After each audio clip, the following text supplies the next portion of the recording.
Hello guys! Ayan, magluluto po ako ngayon ng soup. Request po ni Habi dahil nakita niya itong ating mushroom, tanyang daga. So, familiar po ba kayo dyan? Paborito ko po yan. Ayan, nagsatay na po ako dyan ng garlic, onions, tomato. And then, nilagyan ko na rin siya ng salt and pepper. And then, sinatay ko na po yung ating leftover chicken. Ayan, shinred ko yung chicken at saka nilagay ko na yung ating mushroom. So, ngayon, dinagdagan ko siya ng pepper kanina at ayan, nilagyan na po natin ng maraming water. So, dinagdagan ko pa po yan ng water kasi soup po yung ating iluluto. So, hinalo-halo para mag-mix po yung mga ingredients. So, ayan.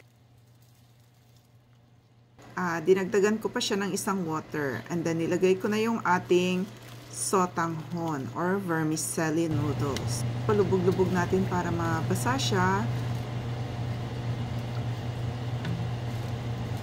And then kinat ko po ito into half kasi in-expect ko ito ay mahaba masyado. Iba po pala yung texture ng vermicelli na nabili ko. So kaya nung naluto medyo nadurog ng konti. So anyways, sotanghon pa rin po naman ang labas. So ayan guys, pakuluan lang natin at konting mekos-mekos. So ayan guys, kumulo na yung ating chicken sotanghon soup with taingang daga or wood ear fungus.